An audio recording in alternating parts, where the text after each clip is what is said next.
Our story begins by talking about freedom, romance, and adventure, all characteristics of the world's best virtual reality game, the infamous Chrono Life. The work starts with our dear protagonist being humiliated by other players in a public square. For being weak and utterly useless, he is rejected by all hunting groups. He cries, screams, and throws a tantrum until he sees a beautiful girl heading his way. She shyly invites him on an adventure, and our boy, who is not foolish, quickly accepts. As they walk through a forest, the protagonist boasts about receiving a few coins from a previous day's adventure. He explains that he bought as many beginner packages as he could, even won a sword by opening one. The girl is amazed and compliments him. The boy is soon moved, starts imagining a lifetime with her. At one point, they arrive at a deserted location. The girl stops and warns him that they have reached the adventure spot. The protagonist is confused for a moment, and shortly after, he is surprised and injured by his companion. Already on the ground with red paint dripping from his body, he wonders why this is happening. The girl quickly responds that she never had any interest in a failure like him. Since someone like that was useless in the game, surely was nothing in real life either,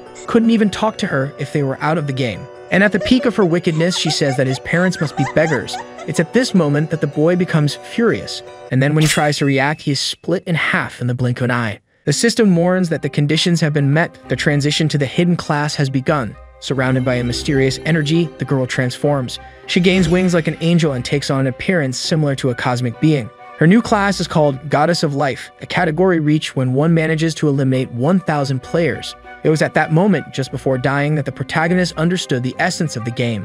Here what matters is the law of the jungle. The boy resurrects in the safe area after losing a lot of experience. With a downcast face, he recalls all the difficulties he went through. With great determination, he pulls out his big extras hammer and uses it to try to reinforce his knight's sword, but unfortunately fails to improve his weapon, and it breaks. In another desperate attempt, the protagonist tries to upgrade his gloves, and then something surprising happens. He fails again.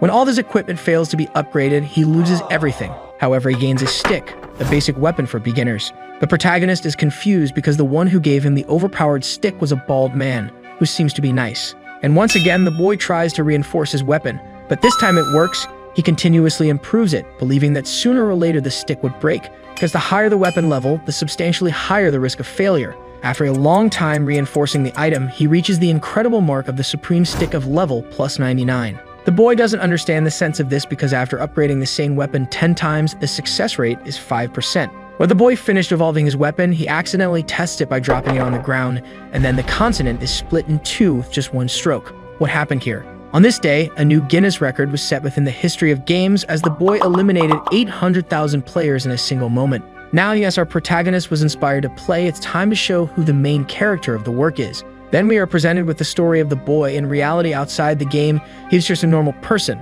With a common appearance and height, doesn't stand out in studies or sports. Explaining his life in game terms, he's around bronze 4. But now it's different because he's the protagonist. During a leisurely stroll, our blessed stick boy finds everything he wanted most, a guinea pig to test his special weapon on. He bumps into a beefy bald guy who quickly pulls him aside for a private chat. The protagonist gives the watermelon head a basic humiliation and then lightly taps his face with the stick, just to make him feel the pressure, and the guy simply evaporates. Our protagonist is already feeling confident, but unfortunately, the happiness of the poor lasts little. Because his stick is losing durability, he becomes worried. It turns out that the weapon needs repairing because it will break after a few hits. In summary, the weapon's usage limit is 5 times. He had used the weapon twice. With just 3 more hits, the boy already starts dreaming, saying he will get revenge on all who belittled him and especially the girl who betrayed him. Suddenly, we are taken to a different scenario where the ground is filled with skulls. The name of this place is the Valley of the Dead. It is where the 2-headed dragon called Urus resides, the strongest boss in the game, that is, before our boy awakens the hack. The dragon blabbers on, but soon the boy grows tired of listening and attacks. The monster loses a head and becomes perplexed. The cold and calculating protagonist comments that he's only interested in grabbing the game's strongest reward after defeating him. Urus begins to tremble, even asks the boy to wait, but he's not there to talk and delivers another blow that further injures the dragon. Then our boy starts complaining about the weapon's resistance, especially since he only had 1 more attack. After this, the durability of the weapon would run out and the legendary stick would unfortunately break. Hearing this, Urus proposes a contract. The dragon's proposal is to transform the protagonist's stick into an ego sword. Basically, he will infuse his own soul into the weapon, which will give our boy's sword its own ego and evolve it into an ego sword. This results in infinite durability of the weapon and short, more hack. The dragon also says that the ego sword is the strongest in Chrono Life. The protagonist starts to find it amusing, says he had already given up on revenge. But it seems like the heavens want this revenge to happen. Very well, he accepts the contract happily. A magic circle forms and Eurus' body disappears. Some system messages appear notifying that the level 99 plus stick is now an ego-ranked weapon and has infinite durability. Once again, our boy reaffirms that he will have his revenge. Back in the central square of Chrono Life, we see there's an SSS rank reward for the head of the protagonist with the strongest stick in that world. They say he killed over 800,000 people in a single day, which is the largest known death streak. It's also declared that these wanted posters have been distributed across 12 kingdoms and 3 continents around the world. The value of the protagonist's head is nothing less than 10 billion gold. Moments later, some knights appear marching. They are the royal guards. Leading the march was the master of the sacred guild called Suntri, who particularly is a quite beautiful girl, but perhaps she stands no chance against the supreme stick. Knights from another guild appear, cloaked in scarlet with a white cross, the 10 strongest elite knights known as the Lineage of the Cross. The guild's general is named Suo. To add some variety, the author included a sorceress, the strongest of the royal family and also master of the holy guild called Abracadabra. The last leaders finally appear, the chief of the thieves guild named Hong and the king of the castle Arden, leader of the justice guild, Eye of the Falcon. These are the 5 largest guilds, all gathered in one place. This is the first alliance made between the top 5 guilds in the world. The king of Castle Arden, as the head of the union, declares war against the hideous player killer, or rather, war against the protagonist with the blessed stick. The story continues with the boy having a fit of laughter. Increasing the durability of his equipment has given him greater self-esteem. Now he just has to wait for the wafers to come. Suddenly, a head pops out of his stick, and guess who it is? Yes, Eurus, our dear crybaby, the one who trembled against the ratty fishing rod bearer. Of course, the protagonist, curious as he is, asks whose head that is because it can't be his, right? Eurus immediately identifies himself. The protagonist notices that the monster's size has considerably decreased, making him more like a pet than a dragon. The burning question is, where did Eurus' second head go, the 2-headed dragon? Well, not even he knows. Suddenly, a pamphlet falls in front of the protagonist, who picks it up and finds his face printed on it. The dwarf dragon quickly gets excited, saying he's wanted for eliminating 800,000 players at once. Not an achievement for just anyone, plus the lad is worth 10 billion gold, meaning that's real money, right? That's a lot. While the protagonist wonders how an eye can use words like money, it should be impossible to have knowledge of real-world related words. Eurus responds that since he's practically dead, that doesn't matter much. The dragon wonders what they're going to do, since with such a high reward, several people will go after the boy's life. So the dwarf dragon suggests eradicating all humans right away. But that wouldn't work out very well because the boy is human.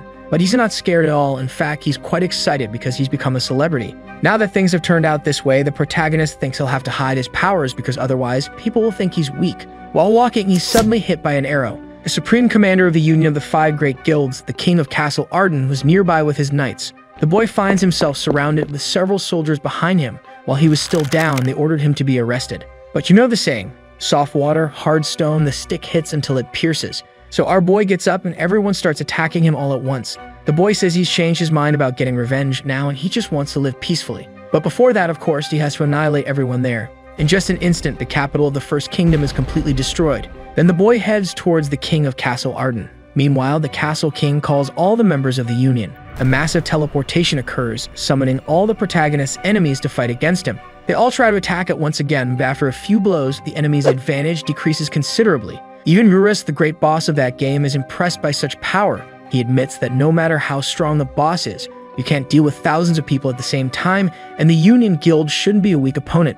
A group of rankings scattered all over the world together to defeat a common enemy. Perhaps Eurus wouldn't be able to deal with it even if he mobilized his entire army. But in fact, the dwarf dragon misinterpreted everything. The protagonist wasn't trapped with the Union, they were the ones trapped with the protagonist. Then the strongest sorceress in the royal family decides to act. She cast a magical enchantment called Ancient Magical Disintegration of Destruction. As a giant attack descends from the sky, our boy can only praise the beautiful name of this magic. He thinks his blows should also have a name. With just one attack, that magic easily breaks. And before the sorcerers could do anything, he attacks again. On this day, a legend was born. The World Union Guild was completely defeated. The king of Castle Arden was probably the only survivor. The protagonist approaches him and says he didn't kill him on purpose. It was difficult to control the force of the blow because of him. Then the king of Castle Arden asks why he was spared. The young man replies it's obvious, saying it was because earlier he had shot an arrow at him. With the figurative fishing rod, our boy just gave the Union leader a slap on the face. As expected, that battle became the most talked about subject among people in the real world,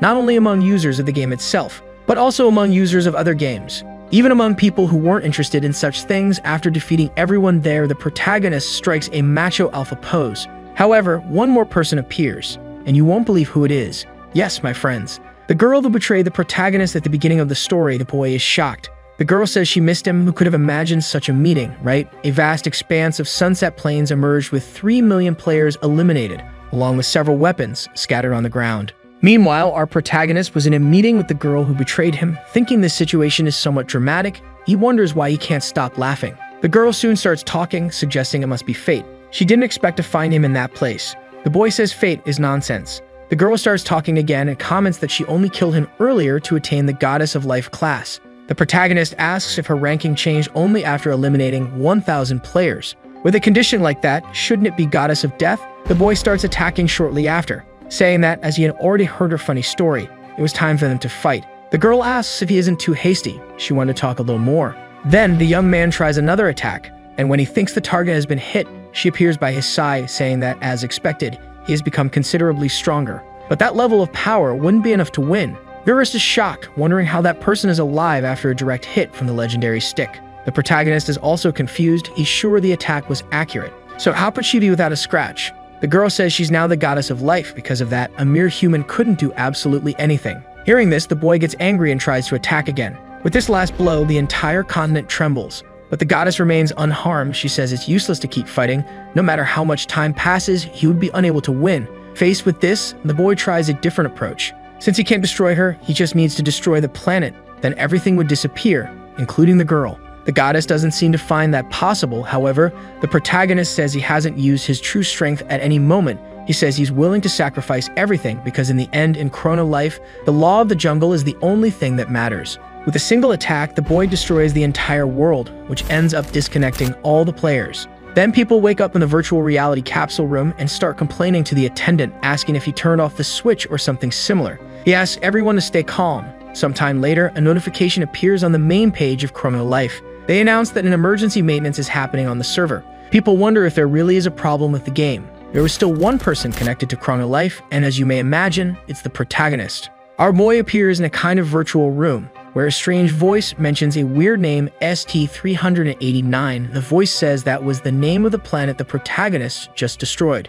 The mysterious man says that place was his mother's favorite. The boy asks who he is. The voice replies that he is God. After hearing the response, the protagonist doesn't believe it and finds it amusing. Then he asks if the girl who betrayed him is there by any chance. God responds that it's just the two of them in that place. He shouldn't be surprised by that since the protagonist killed everyone. It should be common sense. No one could survive an explosion like that. After hearing this, the boy bursts into laughter. Then he says he's very happy to have gotten his revenge, even tries to talk to Eurus. However, God says the dragon isn't there either. The curious protagonist begins to ask what that existence was, since the current number of people in that room is only one player. However, the being calling itself God cannot answer that question because apparently someone is interfering in that place. So he bid farewell and said it was a great conversation. Finally, the boy is also disconnected from the game. The boy wakes up angry because God didn't answer his question. An instant later, an old blonde man appears and walks up to our protagonist. Here we finally find out his name. He's called Lee Jiwoo and he's 21 years old. Lee has been playing Chrono Life for the last 3 months. The old man even mentions the boy's legendary weapon, the overpowering Supreme Stick.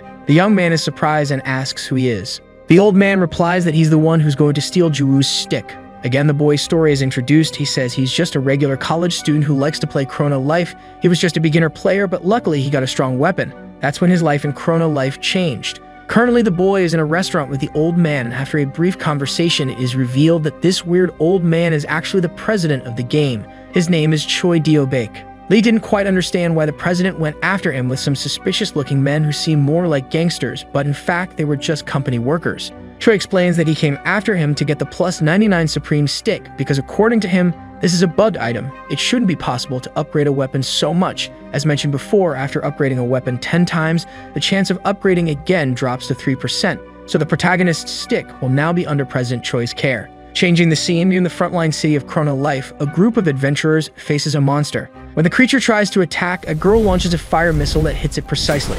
Next, the protagonist's wife appears. A pink-haired girl appears to strike the monster with a punch to the neck, but the girl simply faints after attacking. Lee is nearby watching the situation, wondering whether to help them or not. The dwarf dragon is curious and asks what the boy is going to do. At this point, we see that the protagonist still has the stick, because the game president didn't want to take his weapon. Who was interested in it was the company's executive sector. Choi says that, in fact, the boy's item isn't bugged, so the protagonist can keep the stick and do whatever he wants with it. The old man won't interfere. Back to Chrono Life, our boy continues to ponder what to do. Meanwhile, the name of the pink-haired girl is mentioned. Her name is Tuka, and she's apparently having trouble with her own team because she broke the basic attack formation, so she ends up being heavily criticized by her teammate. He says she has no brains. I don't know. What she lacks in brains she makes up for in beauty. Seems fair. The young man continues to just observe everything while recalling Choi's teachings. The old man says that Chrono Life is a good game, a very diverse fantasy world. If possible, he would like the protagonist to avoid destroying it. It seems to be a difficult task for our boy Lee.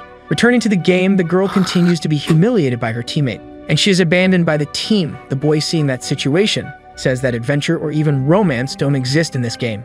All that prevails here is the law of the jungle, so the protagonist will enjoy the game, but his way, so he unleashes a giant attack towards the group that just abandoned the girl. But suddenly, the young man's attention is redirected to the girl. That's because she starts screaming, saying that the game is really bad, and that her old group mates don't have an eye for things, especially since they can't recognize how good her equipment is. Our boy Lee, seeing this whole situation, starts to remember his past when he was humiliated. Kainen continues to scream, saying she won't join any hunting group, and from that day on, she would hunt alone. However, a wave of monsters appears in front of her. The girl was stunned. All she could do was close her eyes. There are several of them. All seem to be very hungry. Then they charge at her.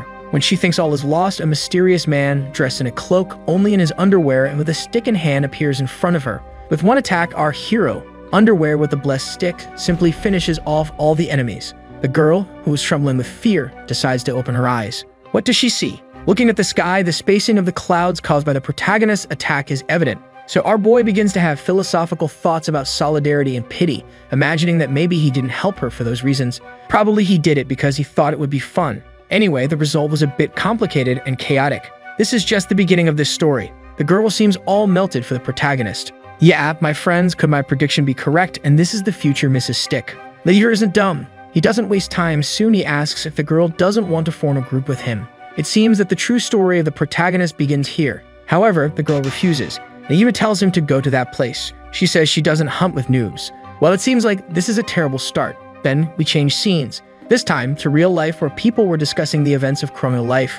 Remember the feats of the protagonist? So it was the first murder of 800,000 people, followed by a murder of 3 million people. No one knew the identity of who did that. Some call him the battle god, others say he's just a hacker with a bugged item, which is a pretty reasonable opinion. People say it's not a number that can be defeated with attributes and control. Many even want the protagonist to be expelled from the game. So people were eagerly awaiting Chrono Life's response, until the company spoke up, but it wasn't the announcement people wanted. In the message, it said that our protagonist is just a regular user, and that he wouldn't be punished for anything. After all, he didn't break any game rules. So that's how part of Lee's problem ended. However, people were still discussing the Chrono Life server crash. They say the service only crashed because someone killed thousands of people at once. They all recognize our boy for this. Changing scenes once again, the boy appears walking behind Kayan, the pink-haired girl, who angrily questions why he's following her. Lee replies that they should form a hunting group, but she said she doesn't agree with that. The girl doesn't want to create a group with someone like him, especially since it would be very indecent, since the boy walks around only in his underwear,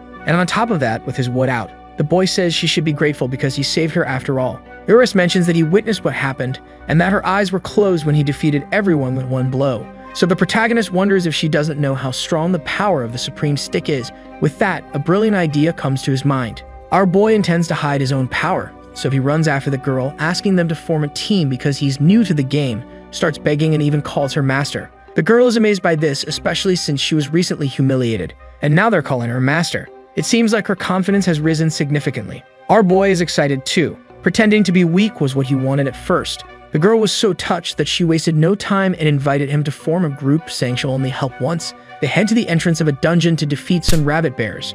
I wouldn't sleep with one of those even if it were plush. Master Kayan starts doing some flips and some fancy attacks. She seems quite strong, but is she worthy of the briefs? After defeating some rabbits, she strikes a pose and says the rest can come at them. The protagonist just watches. No matter if the monster's level is low, it'll be dangerous if she gets surrounded by them. Urus says he doesn't need to worry because his master has excellent gear. The dwarf dragon says her weapon alone costs 10 million gold. The protagonist was impressed because that's equivalent to 10 million won in real life. Urus continues saying that all her equipment is superb, and that altogether it must be worth 100 million gold. The protagonist wonders why she has such equipment when her level is low. Eurus replies that it's obvious Kayan definitely bought that equipment using some real-life monetary resource. The boy is shocked by this. It doesn't make sense to spend so much money on a game like that. The girl then approaches the protagonist, asking why he's standing still while she's doing everything alone. Indignant, she tells her underwear-clad pupil to beat the monsters. As the master speaks, a rabbit bear appears behind her to grab a bite, but unlucky for him, Super Briefs guy was nearby.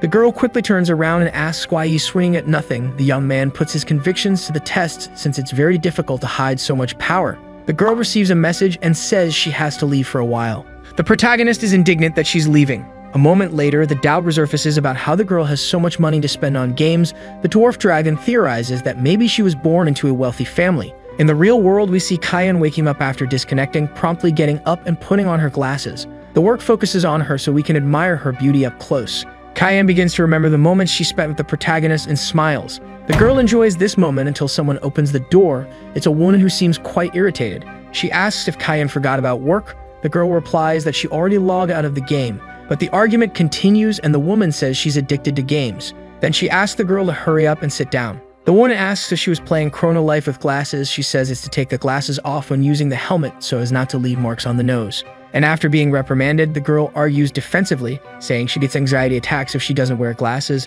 The nose mark wouldn't be a problem because her sister is a good makeup artist. It seems that this woman is actually her sister. After this situation, the girl goes to do her makeup. She lets down her hair and prepares to literally put on a show. In the real world, the girl is a K-pop singer. It's said that she's an extremely popular idol. Apparently, her real name is Han Sarang, the best singer and songwriter of the moment, being at the top for 13 consecutive weeks in terms of audience. Only Your Love, Your First Love, her hobby that the public doesn't know about are online games. Changing the scene, we return to the game where the Briefs guy starts practicing a bit to shake off the rust from his bones, or rather to turn the monsters into dust. His goal is to train his strength control to effectively hide his power. Suddenly, we're shown the being calling himself God watching the protagonist's training. He says it's an interesting workout and even mentions his mother. Who could this crazy person's mother be? Han Sarang is 18 years old. She's a high school student and entered the music industry at a very young age. Previously, she was unpopular for a while. However, she stabilized herself as the best singer of the moment. We can see Han in an interview. The interviewer asks how she manages to write such moving poetry like her first song, The Little Mermaid's Story. The girl says it's a product of her imagination since she likes to read poetry and fairy tales. Based on this, the interviewer asks if that's what inspired the name of her first song. Han is embarrassed, saying it's a pretty childish hobby. That was enough to make the entire audience blush. Even the interviewer couldn't resist. We find out through her sister that Han's inspiration is actually her hobby of playing video games and not reading poetry or fairy tales. This is the truth that the public doesn't know. Continuing with the interview, it is said that Kayan is an actress and played the role of a rude girl. The girl quickly affirms that this role does not reflect her personality. She says she has never cursed even once since she was born. But the Kukwana knows very well that this is not quite true. Then we are taken back to the game where Han and the boy meet. They greet each other very friendly. After being kicked and punched, the protagonist is advised by the dragon to get rid of the girl for being a rude person. The boy doesn't react to insults or punches. He wanted to continue pretending to be weak, so he ends up obeying all the orders of his new master. After being completely humiliated, Kukwana realizes that his goal has been achieved. He is officially a failure again. The girl asks if her student has been training a lot while she was away, and the boy replies that the training required a lot of patience. Controlling the force is not easy at all. At this moment, it becomes clear that it will be a very long journey. Kayan remembers that she doesn't even know the boy's name. He even tries to answer, but why know his name if she can simply call him Kukwana? The two remain chatting in a relaxed way, to the point of not noticing that there are people following them. Apparently, the pursuers are after Kayan to take revenge. A member of the group asks what they will do now that they have located the girl. The leader orders to call all the guild members to the dungeon. Probably what they want is to set up an ambush. The protagonist and his master meet a wild rabbit bear. But this time, Kayan tells our boy Lee to take care of the situation. Trembling with fear and with a face of pure enthusiasm, he approaches the obstacle, draws his legendary stick, and delivers a single touch to the monster's fur. The fellow rabbit bear just grazed the tip of the stick, but the pressure was so great that it started spitting strawberry juice from its mouth. The boy is happy to have been able to control a little of the force. The master feels proud of him for defeating the rabbit in a single blow. But this happiness doesn't last long because an enemy surprise attack appears. The protagonist's girl pulls him back and deflects the sword that was coming towards them. Look at the flexibility of the girl. The attack rebounds on the one who launched it and injures the enemy a bit. With a smile on his face, he announces his arrival to give his greetings. The girl asks who that man is, and suddenly the whole gang appears. It is revealed that this man is a guild leader of Hallis and Mr. Kim. The The girl is surprised. The old man orders his accomplices to attack. Kayan tells our protagonist to leave because it's dangerous. She assumes a battle position and already knocks the first one down with a kick.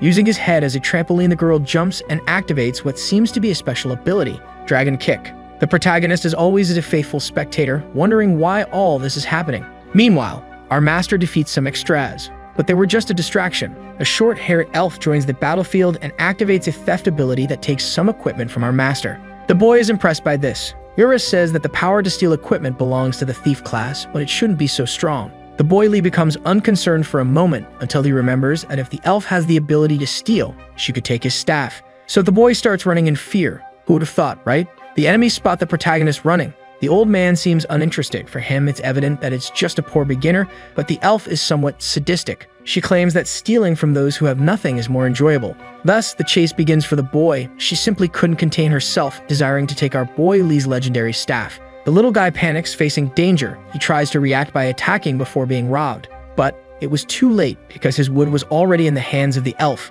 Now that she had lost the staff, it was time to lose the cape too. The only thing she didn't intend to steal was the underwear, our protagonist's trademark. Everything else she's going to grab. Her party ends when Eurus awakens. It only took a moment to release the staff from the little guy's underpants. The dragon doesn't accept anyone but the boy wielding it. That's exclusivity. After all this time, we finally see a trace of humanity from Boy Lee. After hearing Eurus, he pets his head. The dragon gets all embarrassed. What a beautiful friendship. Meanwhile, the elf arrives on the ground, trembling with fear. She simply can't understand the indescribable situation she just went through. A ghost? No, it was too real to be that. Kim starts questioning the mercenary. After all, the mission should be completed. The thief composes herself and says she hasn't forgotten their deal. Our mistress enters the scene again. The girl tries to land a surprise blow but fails. Kayan demands her equipment back. Unfortunately, she was after the wrong target, since Kim was the one with her gloves. Seeing this, the girl explodes in rage. She threatens to kill everyone there until Lee intervenes using his secret technique, hit without killing, to knock down his mistress.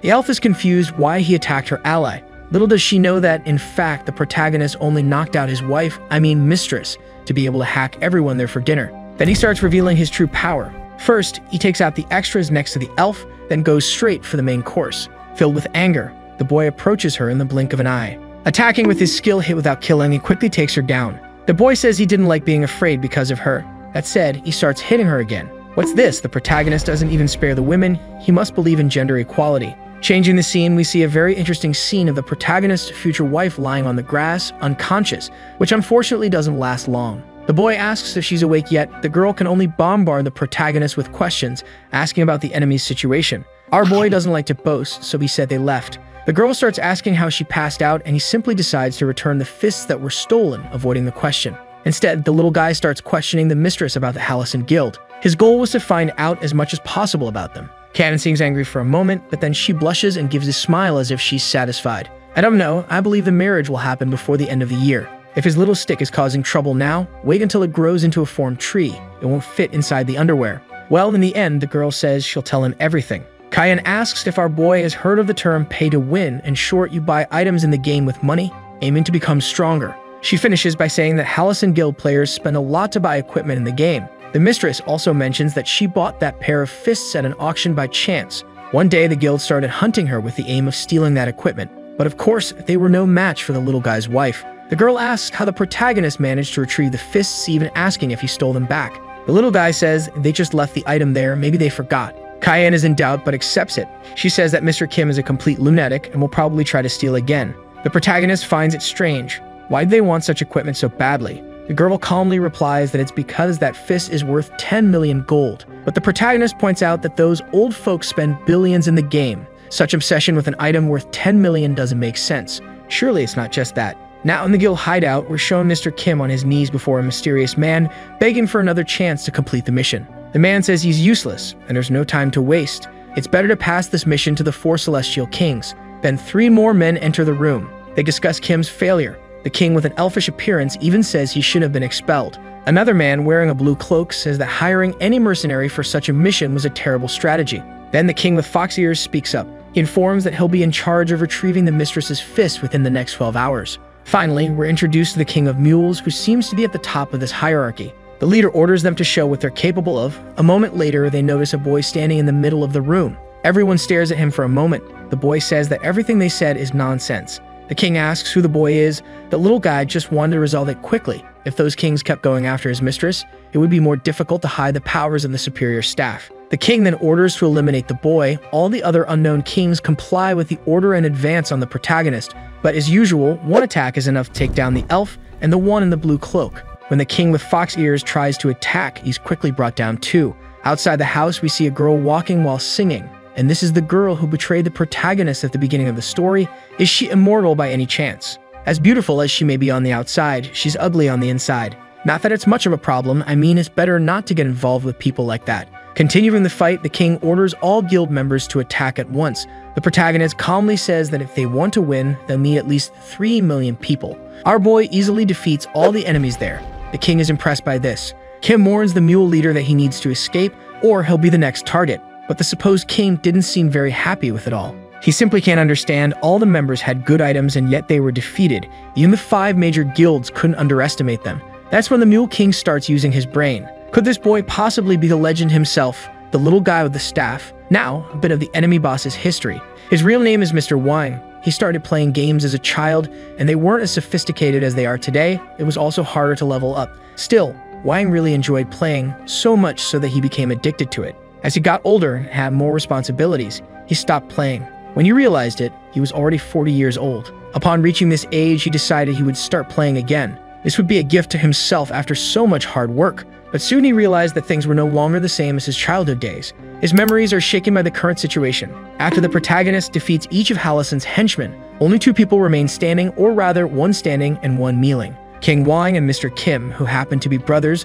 The boy says this is the end of pay to win, and it's about time they both get beaten too. Returning to Wang's memories, he says games have changed a lot. Before, it took some effort to get strong, but nowadays all you had to do was spend money in a game to get as strong as you wanted. So one day he meets Chrono Life, the most acclaimed by critics. Wang hopes to find a game that makes him feel like when he was a child. Again, we return to the present. At the moment, the protagonist is giving a beating to the Mule King. I'm suspecting that the little guy is a disciple of Saitama. He solves everything with just 1 blow from the supreme stick. Wang gets up and asks if the boy isn't the rumored legend, the one who defeated the union of the 5 largest guilds. Then he asks the boy, wondering how much he had to spend to get such power. Our little guy responds that he doesn't know what the Mule King is talking about, but yes, he admits he spent some money on the game. The king thinks the boy spent tens of billions, when in fact, the protagonist says he only bought a beginner's package totaling 55,000 won. With this answer, Wang seems to have revived the feeling of his childhood and starts laughing. He says Chrono Life is a fun game. The girl who betrayed the protagonist appears behind him and agrees, saying it's a divine game. Extending her greetings to the Hallison Guild, the girl says it's been a while since they've seen each other and asks if everything is ready. The Mule King says preparations were going well, but that he wants nothing more to do with her. Now that he's broken the cooperation agreement, the girl decides to eliminate him and the party altogether, just like she did with the protagonist. Kim is devastated by his brother's death. The girl wonders if she should have asked why Wang broke the agreement, but as she was in a bad mood, shortly after it's Kim's turn to be killed. Then the girl resumes the appearance of the goddess of life. I must admit she's beautiful, too bad she's a traitor. She had so much potential to be the protagonist's wife. In fact, before the chapter ends, the girl mentions the captain of love, our boy's master. Will she go after Kian to fight for the protagonist's stick? Following the boy, a system message appears along with a counter. The experience for defeating the entire Hallison Guild is being calculated. Then a notification congratulates the protagonist for reaching level 999. He was fighting all this time without knowing his own level, which resulted in an absurd amount of attribute points. It's my friends, if a legendary stick was already unbalanced, now the protagonist is going to awaken the hacker instinct. Out of nowhere, a random boy appears in an interview. He says it would take decades to reach the game's maximum level even if he played all day for years. The system congratulates the protagonist. The boy is speechless. Eurus begins to speak, saying he's proud of our boy, who begins to remember all his adventures. After eliminating millions of players and destroying the planet, the result finally appears. Becoming the first person in the world to reach the highest level of the game, suddenly the boy is abducted, and then the scene cuts to our master, who is admiring the landscape, angrily imagining where the little guy got himself into. The boy asked her to wait until he returned, but a long time had passed. Then she remembers that Lee was nice to her before, so she decides to wait a little longer. Returning to the protagonist's abduction, he finds himself in an unknown location. A strange being appears and welcomes the little guy, saying he is an extraordinary person. That being introduces himself as the guide of transcendence. The little blue one continues, saying he respects the boy for reaching the highest level of the game as a novice class. Eurus doesn't believe it. The protagonist explains that he never changed classes, but since the conditions were met, the boy's class change begins. The wand's soul enters the boy's body. Now he belongs to the secret class Novice Master. The class privilege triples the protagonist's attribute points. The dwarf dragon begins to explain how ridiculous that is, although the little underwear guy doesn't seem very impressed. He starts allocating all the points to just one stat. The dragon thinks it's a waste, but the young man says it's not a problem. After that, Eurus is sure the boy is crazy. At the Chrono Life company, a man informs Choi that a user has completed the game, so they walk to a room where they watch the progress of the boy with the legendary staff. The old man asks, why is he there? The employee informs that the problem isn't the boy's level, but the allocation of points into a single stat. Curious, Choi asks which stat he's leveling up, and when answered, he starts laughing. That boy is really enjoying the game. The company employee comments on how useless that stat was. Choi emphasizes that the company can't get involved in the player's choices and heads towards the exit of the room, saying he can't believe what the protagonist has done, and even adds that the worst and strongest character has just been created. Returning to the little underwear guy having to choose among some divine weapons that the guide wields, the protagonist says they're all cool, but he's already decided he wants all the weapons. The Smurf refuses. At this point, the boy asks if the guide will hand them over now or only after taking a beating.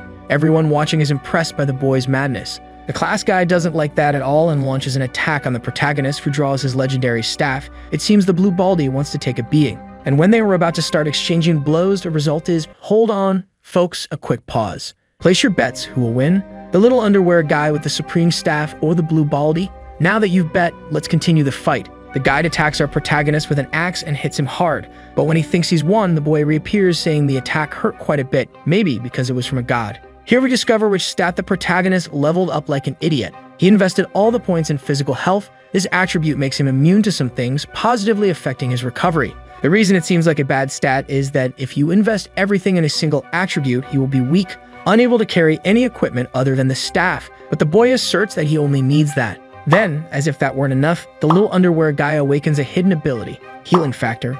All damage the boy receives will be converted into healing. It gives him immunity to poisons, diseases, and paralysis. The protagonist seems very happy with this new ability. The Smurf decides to react and fires a laser beam at the young man, which hits precisely. Eurus becomes very worried, but the protagonist bursts into laughter. The boy begins to regenerate. As he recomposes himself, he receives some more attacks, but he doesn't seem worried at all. Now that the little underwear guy has finished playing, he orders the guide to hand over all the weapons. Then we start seeing through the enemy's perspective. The blue baldy warns that the protagonist's greed will one day consume him. That said, those were his last words.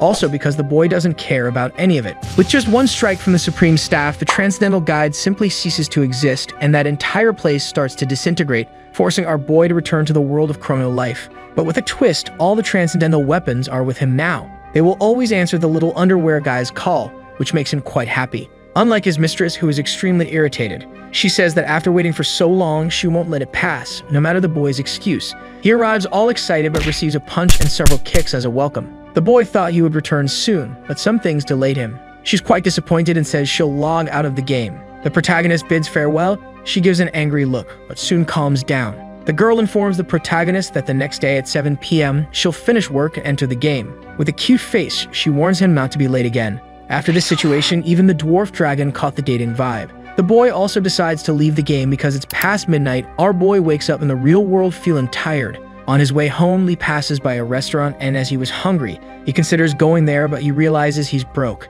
Tired of being poor, the boy thinks of something to make some extra income, maybe taking more shifts at his job, until a good idea pops into his head. Remembering that his master bought some expensive equipment with real money, he realizes he can sell in-game items. So the protagonist starts running with great enthusiasm. The world's #1 game, Chrono Life. All players recognize that there's a forbidden place in the game, the intersection between life and death, the Tomb of Mortals. It's the only adventure that no player has been able to complete. For an unknown reason, the place where Chrono Life's strongest boss resides was hidden, the Valley of the Dead. After this introduction, we see that the protagonist is at Eurus' house. Lee, with a mercenary look, says he's under the care of the dwarf dragon. The boy became so obsessed with revenge that he forgot to pick up items from the Valley of Death. Then several monsters begin to appear. The boy says that from that moment on was the end of his miserable life because he was going to get rich in an instant. The story goes on showing some monsters from the valley, Turbid of Despair, Lapis of the Abyss, and finally Trizon of the Dawn. These three are the strongest in Eurus' army. However, with just 2 attacks from the superior wand, all creatures in the valley were eliminated, and thousands of valuable items began to rain down from the sky.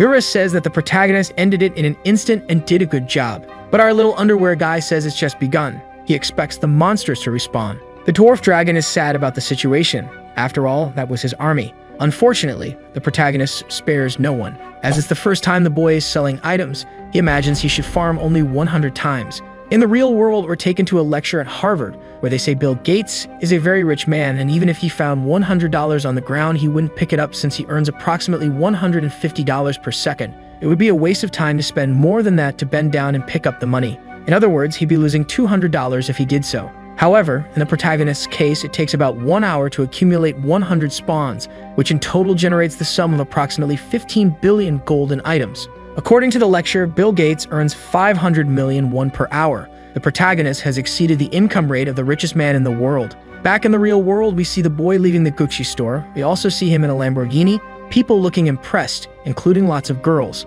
It seems the boy has not only beaten the game, but also real life. For fun, he deliberately crashes into a truck just to switch cars. After that, there's a change of scenery. The old Choi is receiving a report from an employee. The employee says that recently items worth approximately 15 billion won have been released on the market, and because of this, the game's progression has increased by approximately 2 years. The employee wonders if he should flee. Choi says he can hear his thoughts. Then he questions if there's any way to block transactions so that items aren't sold. But unfortunately, this is impossible. Faced with this, the president calls the protagonist. The boy says he's busy spending money, flaunting so much that he even asks the old man if he'd love a gift. The president isn't very happy about it and starts cursing the boy, who simply hangs up. Man, this boy is really something, honestly. He didn't have a penny to his name before, now the only concern is how to spend so much money. Soon the protagonist remembers the most important thing, buying a super luxurious house. But he's forgetting something. When he changes underwear, he's been wearing the same one since the beginning of the story. After the move, the young man decides to socialize with the neighbors, so he bakes a cake. He goes to a nearby house and knocks on the door. The boy says he just moved in and brought a rice cake. The person asks the protagonist to wait a moment, then opens the door, and guess who it is? Our dear master, who even appears to be in a school uniform. The two stare at each other for a while. Suddenly, the scene cuts and we're taken back to Chrono Life. In the Valley of the Dead, a figure resembling a demon appears. Several monsters try to attack this demon. The figure says they're a bunch of idiots. They can't even recognize their own master. After absorbing all the monsters there, the demon's identity is revealed. He is Urus's lost head. The sole purpose of eliminating all humans. His name is Uriken. We interchange of scenery. The idol of the music industry, Han Sarang, whose code name is Love in Chrono Life. She meets Lee for the first time in real life. Compared to the game, she's considerably kinder. The girl thanks him and says she'll eat everything. The protagonist doesn't recognize her as the master, but as Han Sarang, the famous singer. Apparently, it must be impossible for them to recognize each other, also because they're quite different in the game and in real life. The girl enters the house and meets her sister. For a moment, Han feels like she's seen her new neighbor before, but she doesn't recognize him. A boy like that is unforgettable. When she sees him, she'll recognize him right away. The sister advises that Han should change because she was still in her school uniform and the filming would start soon. The girl gets angry and says she just arrived, but soon remembers the commitment she has with the protagonist and goes to change. The sister realizes that the girl found someone special in the game. She wonders who stole her little sister's heart. It's official now, folks. If our boy's own sister-in-law said so, then who are we to disagree, right? Our story ends here. If you enjoyed it, please like and don't forget to subscribe to the channel. Big hug, and until next time, bye-bye.